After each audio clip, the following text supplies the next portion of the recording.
Today, we're pulling back the curtain on one of the most secretive and, frankly, most consequential military programs out there, Project Maven. It's the story of how a pretty simple data sifting tool morphed into what some are now calling the actual brain of modern warfare. Just think about that for a second. That one sentence really captures both the promise and the peril of all this. It's the whole idea behind Project Maven, to go from just seeing what's happening right now to predicting what's going to happen next. So how did this whole thing even get started? Well, like a lot of big innovations, Project Maven was born out of a crisis. By 2017, the US military didn't have a shortage of information. No, they were literally drowning in it. The classic fog of war had been replaced by a full-on digital flood. To really get what this was like, picture yourself as an intelligence analyst back then. Researchers state that just to track a single target, you'd be juggling 8, sometimes 9 different screens all at once. You've got the drone feed on one, a map on another, radio chatter on a third.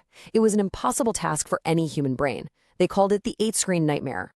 So the Pentagon's first solution was, surprisingly low-key. They basically put a team together with a really simple mission: automate the boring stuff. The goal wasn't to replace the human analyst, not at all.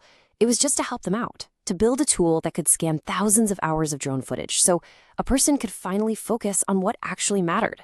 And that tool was Project Maven. At its heart, it was an AI designed to do one basic thing: watch a ton of video and draw a box around anything it was trained to recognize. So think of it like a super smart search engine for video, instantly flagging a potential missile launcher so an analyst didn't have to spend half a day finding it by hand. Okay, but this is where the story takes a really interesting turn. To build this kind of AI, the Pentagon had to go to the one place that had truly mastered it: Silicon Valley. And that partnership, it sparked an ethical firestorm that completely changed where Project Maven was headed. So the original company hired for Project Maven was Google. But in 2018, that blew up. Thousands of its own employees protested. Researchers state that over 3,000 of them signed a letter basically saying Google should not be in the business of war. The pressure was immense, and by 2019, Google walked away. This left a huge opening, and the data analytics company Palantir was more than happy to jump in, and they had a much bigger vision for the project. With Palantir in charge, Project Maven started to change radically. It wasn't about just automating the boring stuff anymore. No, the goal became way more ambitious: to transform Maven from a simple pair of eyes into a full-blown brain. Let's break that down. The old Project Maven was an object detector. It answered the simple question, is that a tank? But the new Maven, now powered by large language models, it was a war planner. It could now answer a much more complex question. Based on all the intel we have, where will that tank be in 3 hours? See the difference? Huge leap. So, this new, supercharged version of Maven was quickly put to the test out in the real world.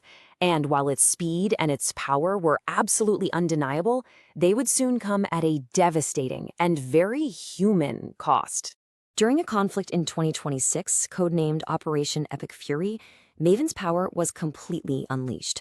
It took what's called the kill chain, that's the time from spotting a target to actually striking it, and compressed it from hours down to just a few seconds. All those 8 screens now fused into one single actionable map. But on that same day, that incredible machine speed led directly to tragedy. In the city of Minab, Iran, a missile struck a building, killing 42 people. The victims were mostly young girls. It was not a military target. So, what on earth went wrong?